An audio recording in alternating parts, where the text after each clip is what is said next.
Bonjour à tous et bienvenue dans ce nouvel épisode d'un café. J'espère que vous allez tous bien, un petit peu mieux que moi aujourd'hui. Dans le dernier épisode j'avais encore la crève, mais dites-vous que c'est toujours la même qui traîne. Et en plus je me suis fait un petit lumbago, je suis bloquée. Bref, on est en forme olympique ici. C'est pas hyper positif comme message pour commencer cet épisode. Mais voilà, ça fait partie de la vie. Il y a des moments, surtout au début de l'hiver, on est un petit peu plus rouillé que d'autres. Exceptionnellement, la semaine dernière, il n'y a pas eu d'épisode et il y a une raison bien précise à cela qui m'énerve encore. J'ai un disque dur en fait que j'utilise pour le travail, sur lequel j'avais plusieurs montages en cours. Tous mes épisodes de podcast aussi, alors je peux les retrouver d'une autre façon, mais bon, c'est pas très cool. Et d'un coup, je sais pas pourquoi, il n'apparaît plus sur mon ordinateur, il ne s'affiche plus, ça fait une bonne dizaine de jours. J'ai essayé de contacter la société, ils m'ont dit qu'ils pouvaient le changer parce qu'il est encore sous garantie, mais par contre, voilà, fallait peut-être que je fasse appel à quelqu'un pour retrouver les données. J'ai tout tenté sur internet, si vous avez d'autres trucs, si vous connaissez, je prends. Et le souci c'est qu'en fait, le fichier de base, le logiciel de montage que j'utilise était sur mon disque dur, à savoir tous les effets spéciaux, etc. Tous les bruits de café que vous entendez. Il faut tout que je recommence en espérant que ce soit assez identique. Alors c'est pas sorcier non plus, mais ça prend du temps et encore une fois, l'idée c'est d'arriver à garder exactement les mêmes sons. Donc je vais faire au mieux en espérant que vous n'aurez pas remarqué trop de différences. Et du coup je me suis dit que cette semaine ça allait être un épisode détente où je vous donne quelques nouvelles, je vous fais part un petit peu de ce qui a pu se passer dans ma vie récemment et dans ma tête aussi.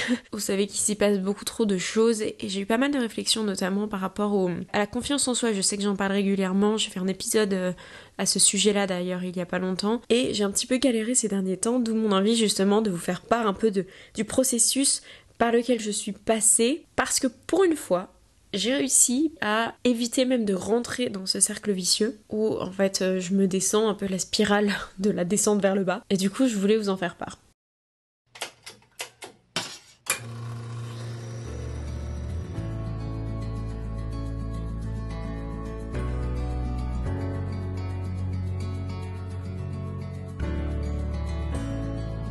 En ce moment, j'ai pas mal de boulot en backstage, on va dire, des choses qui se mettent en place pour un futur proche ou alors d'autres qui prennent un petit peu plus de temps pour des projets plus lointains.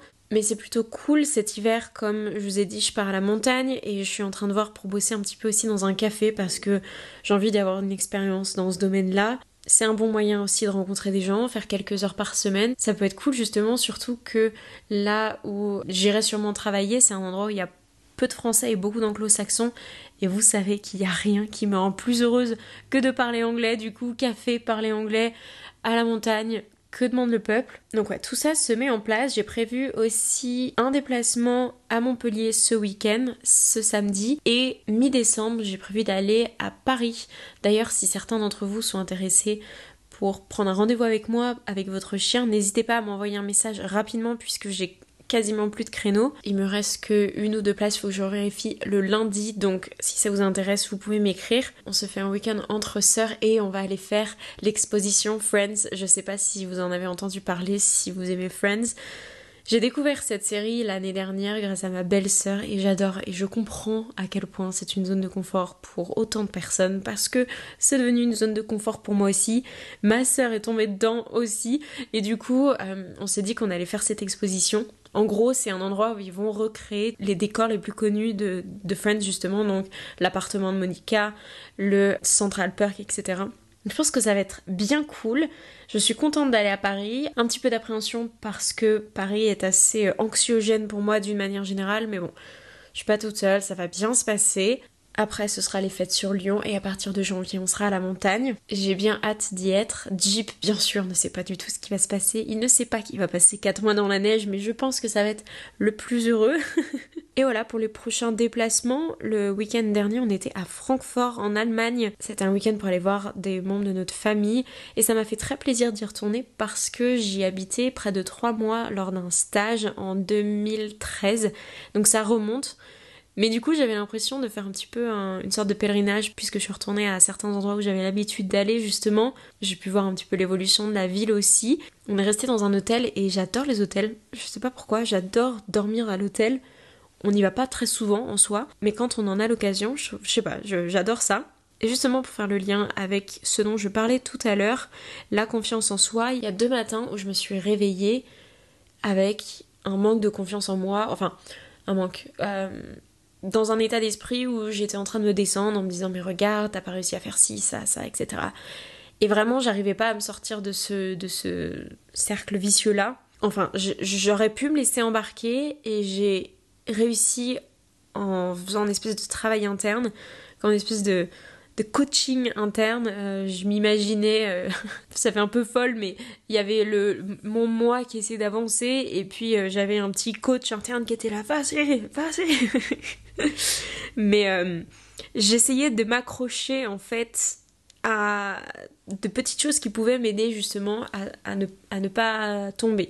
Par exemple, quand je me disais mais regarde, t'as pas réussi à faire ça, tu sais pas faire ci, ça, etc. Au lieu de me dire oui c'est vrai, t'es nulle, je me disais mais qu'est-ce que je dois apprendre, qu'est-ce que je dois travailler pour justement apprendre sur ce sujet-là, m'améliorer, progresser et du coup avancer. On n'est pas avec la science infuse et toutes les connaissances du monde et c'est le cas de personne. Seulement j'avais besoin de me le rappeler en permanence. Imaginez, vous avez vraiment ce petit coach qui est là en permanence parce que à la moindre pensée noire, hop, j'ai l'impression de rebasculer du côté obscur. Ça fait un peu exagéré, mais c'est pas si loin de la vérité au final. Donc voilà, j'étais très contente parce que je me suis réveillée dans cet état d'esprit 2 ou 3 jours, je crois, et à aucun moment, je dis pas que je débordais de confiance, mais à aucun moment je me suis laissée emporter en fait, et justement, j'ai réussi à avancer et quand même profiter du week-end là où avant peut-être que ça m'aurait tellement bouffé qu'en fait j'aurais pas pu vivre le moment présent et du coup profiter d'être à Francfort.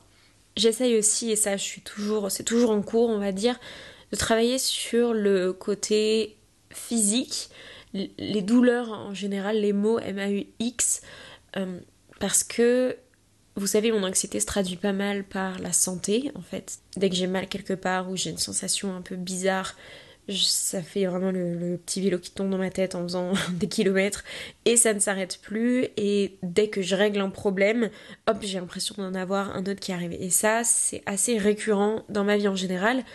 Quand ça va pas, quand je suis fatiguée, quand je suis stressée, c'est tout le temps ça. Et j'ai pas envie d'être celle qui a tout le temps mal quelque part, qui fait que de se plaindre parce que c'est cool pour personne, ni pour moi, ni pour mon entourage. Maintenant, c'est une réalité. Là, par exemple, j'ai vraiment eu la crève pendant 15 jours, j'ai fait que tousser, sans être malade plus, mais ça fait quand même 15 jours que je tousse. Et là, mon mal du dos, enfin, j'essaie de travailler ça aussi, et notamment la cohérence cardiaque, je vous en ai parlé dans l'épisode précédent.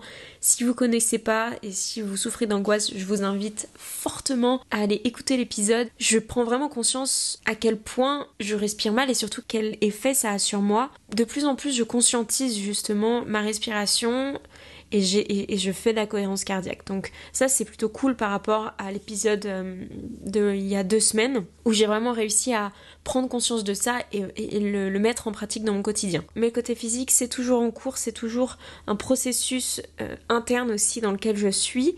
Et je sais que ça passe aussi par, évidemment, être occupé, avoir des choses à faire, parce que quand c'est le cas, on n'y pense pas, on a moins mal, ou on oublie.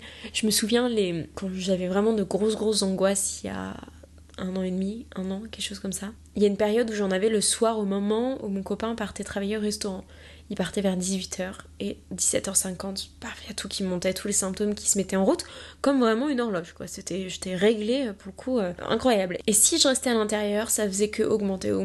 Et j'étais incapable de faire quoi que ce soit, hormis broyer du noir.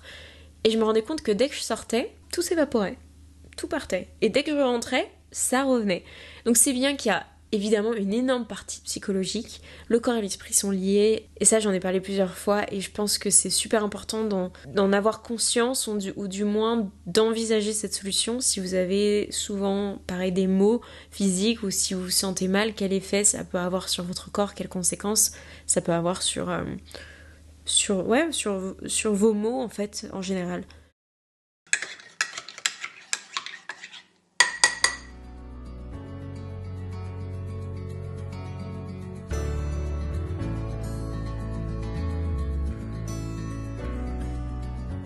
Écoutez, je pense que c'est à peu près tout pour cet épisode. Encore une fois, il est pas très long, mais voilà, c'était pour donner des petites nouvelles. On reprendra un rythme un peu plus soutenu une fois que j'aurai retrouvé tous mes fichiers, ou du moins que je les aurai reconstitués. Si vous y connaissez très bien en ordinateur, s'il vous plaît, n'hésitez pas si vous avez des conseils concernant la récupération de données.